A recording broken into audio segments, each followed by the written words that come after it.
Remember when DTM used to race at the Green Hell?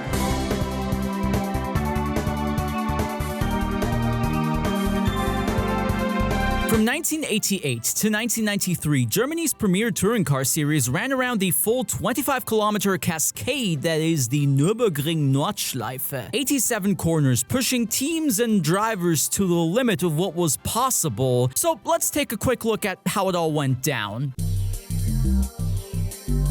Now, Tin Top Racing did not debut around the Green Hell in 1988. In fact, it does have a long and varied history around the Long Eifel Loop. For instance, the ADAC's 1000 Kilometer Rennen debuted in 1953, a multi-class endurance event that would feature sports cars of all kinds as part of the World Endurance Championship, then known as the World Sports Car Championship. The 24-hour race at the Nürburgring got its start in 1970.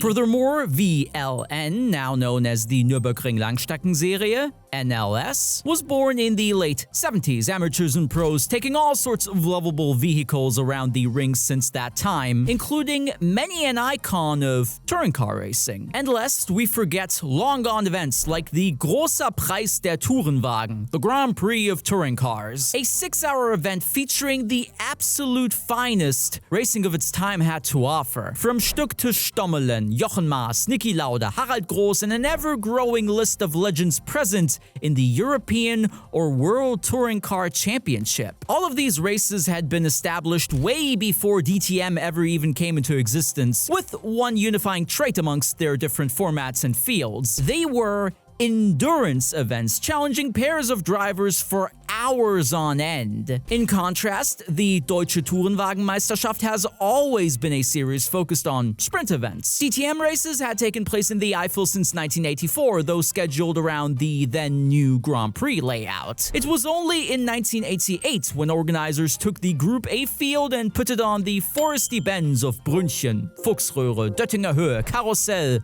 or Wippermann. DTM's first outing around the Green Hell isn't as talked about as you might expect. Back then, the series was still building its international popularity, with most footage of the 88 season locked behind paywalls or stored away in a few basements.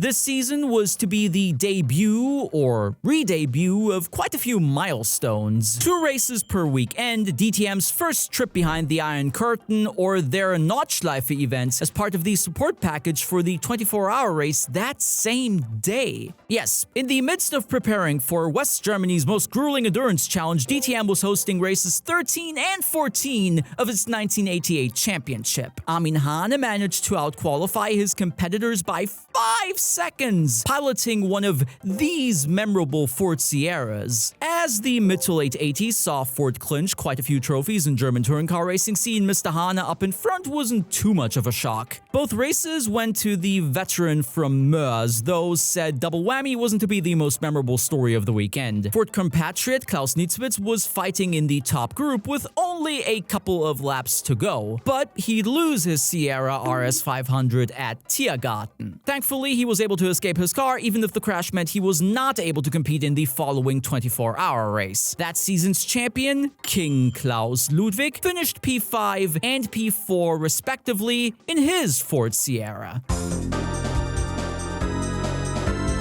1 year later, Ludwig was to come back even stronger, now as part of the Mercedes-AMG squad. 9 minutes 0976 got him pole position, 14 seconds faster than last season's fastest time. No wonder they called him König des Nürburgrings, King of the Ring, if you will. He'd won the 24-hour race numerous times, excelled at the 1,000-kilometer event or the Touring Car Grand Prix. He clinched his first DRM crown here in 1979, and that's just listing his Eifel-related achievements. However, His Highness would miss a chance for DTM glory in front of 120,000 spectators as he'd been diagnosed with kidney stones on Saturday. Ouch. Nevertheless, 34 drivers were to start the pre-show festivities, with Kurt Team streaking away in his Mercedes Evo. He'd won the 1986 championship, the very first under the DTM banner, in fact, and it looked as though he was climbing up the ladder once more to possibly take the lead of the 89 series. That was until his gear lever broke on lap 3 of the 4-lap spectacle, ruining his hopes and dreams for the day. Ironically enough, he'd stopped right at the same turn that caused Armin Hane to miss this event. See, Mr. Hane, winner of the 1988 festivities, was on commentary with Rainer Braun. Reason being, this horrendously frightening shunt with Klaus Ludwig earlier that year. DTM didn't stop visiting the GP layout in the late 80s, so the championship would run an Eifel race up to 3 times per year, swapping between the GP circuit and the Green Hell within the season. Seeing as his injuries kept Hane from driving in a Ford Sierra, said box was taken over by Frenchman Alain Ferté, who would go on to win both races that day, followed by Johnny Ceccato and Roberto Ravaglia in their BMW M3s. "I've been dreaming about winning here since I was a little kid," Ferté said after the race, tears of joy rolling down his face. More so than Ferté's fabulous performance, this race, like many of the era, was characterized by its spectacular pictures. VG Media, the production company behind DTM at the time, had placed 2 onboard cameras in the cars to capture the violence of Germany's most renowned racing venue. The bumps going through Flugplatz, the tilt of the carousels, the fortitude required to duel throughout the infamous Mutkurve. For years, these were among the most enthralling pictures one could watch on television. 1990 would serve as another opportunity for Mercedes to strike. Klaus Ludwig and Kurt Team were in the midst of a championship battle royale, so Mercedes decided to bring the Evo 2 version of their Group A touring car. A risky affair for sure, with a worthy payoff in qualifying. Ludwig qualified on pole position ahead of Team, locking out the front row for race 1. Once again, 120,000 fans were to witness an enthralling pre-show for the 24-hour race. Lap 1 saw Alfred Heger chasing down Team, slowly but surely succumbing to his success ballast. Yes, guys, gals, and pals, balance of performance was already alive and kicking in DTM 1990, with success ballast a key feature of the series, to the annoyance of drivers like Team or King Ludwig. Oh, wait a minute, that's Ludwig at Pflanzgarten. Out of the race, his fuel pump decided to quit on the inaugural lap, which meant now we're back in the car of Kurt Team. We're on that long 1.5-mile straightaway. Team is taking over the leader. Here comes Hager on the right side to try to take the lead. Hager is pulling up in front, but Tim pulls back, and Team takes the lead as they head into the left-hand corner. Hager jetzt in Führung. Hager in Führung, zweiter Kurt Team, dritter dahinter, den haben wir noch nicht gesehen, Jacques Lafitte.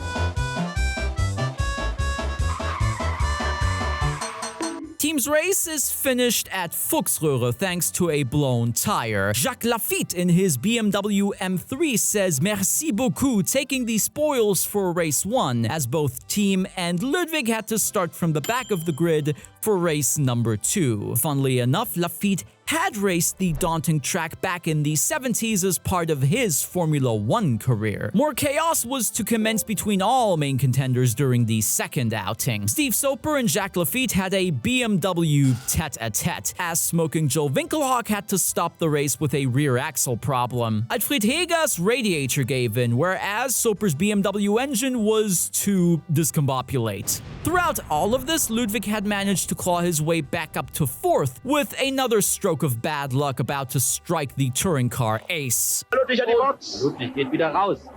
Ja, ist es zu fassen. Ei, alle Mühe vergeblich.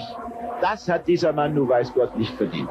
Game over again. Frank Bieler took the win ahead of Fritz Kreuzpointner and Johnny Ceccato, 2 Mercedes youngsters ahead of Venezuela's motorbike legend.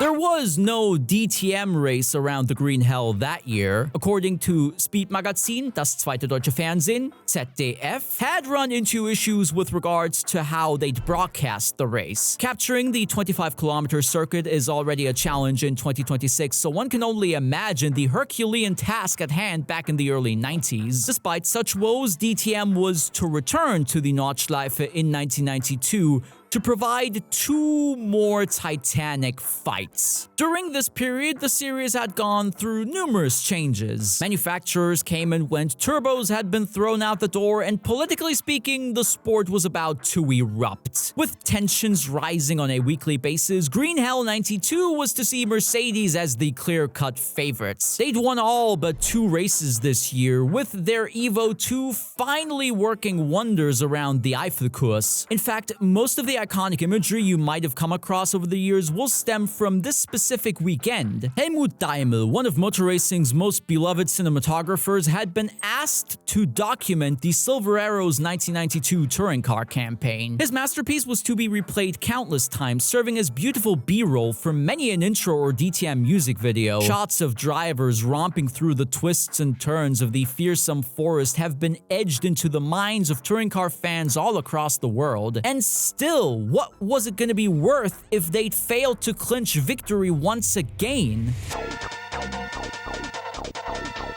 Pole position went to Johnny Cecotto this time. Almost almighty in his new BMW M3, updated with bigger splitters at the front, a higher rear wing, and improved brakes. Audi was allowed to take 50 kilograms of ballast out of their Quattro with no immediate use, as Mr. Nürburgring himself qualified on the second row next to teammate Bernd Schneider. BMW superstar set off well, though he'd be overtaken before the end of lap 1, which TV viewers didn't get to see, nor did they get a chance to witness his lunge back on lap 3. Oops. Irrespective of these directorial mishaps, ZDF and Wiege captured the breathtaking bravery both Ludwig and Cecotto possessed, jumping through the green hell, pushing themselves away from the rest of the field, only for their duel to culminate on the final lap down the Döttinger Höhe. Finally, the king had reclaimed his crown, only a fraction ahead of Cecotto, Keke Rosberg rounding out the Race 1 podium in 3rd. Race 2 and Ludwig missed his breaking point into T1, dropping back to 4th. Keke Rosberg took the lead ahead of Cecotto, Bernd Schneider, and the winner of Race 1. Regardless, His Highness was going to be difficult to stop. Schneider let him through on lap 1, while Cecotto got past Rosberg on the Döttinger Höhe. Rosberg wouldn't yield, breaking past the BMW driver into turn 1, regaining the lead at the start of lap 2. Through said maneuver, the list of potential contenders was to grow larger and larger, with up to 8 drivers within less than 3 seconds. Cecotto went past Rosberg on the Döttinger Höhe once more, with another Rosberg dive into T1 to follow. In the midst of this fight, Ludwig snuck his way past Cecotto at Breitscheid, an unexpected move barely visible on screen. Rosberg decided to weave Ludwig through on the Döttinger Höhe, Mercedes team tactics at play once again, Cecotto getting past the 82 Formula 1 world champion in turn. Lap 4 was to see Cecotto chasing Ludwig just like in Race 1, sticking to the rear of Mercedes' Golden Goose, though his attempts at getting past the King of the Ring were to be in vain once more. 2 races, 2 wins for Klaus Ludwig at the Nürburgring. Fans and organizers were ecstatic after the race, with Cecotto's and Ludwig's duel now considered an all-time classic of DTM racing. To add to the historical significance, this was to be Audi's final DTM race until the year 2000, seeing as the Ingolstadt brand left the series after their 180-degree crankshaft was to be banned for the following race at the Nürburgring.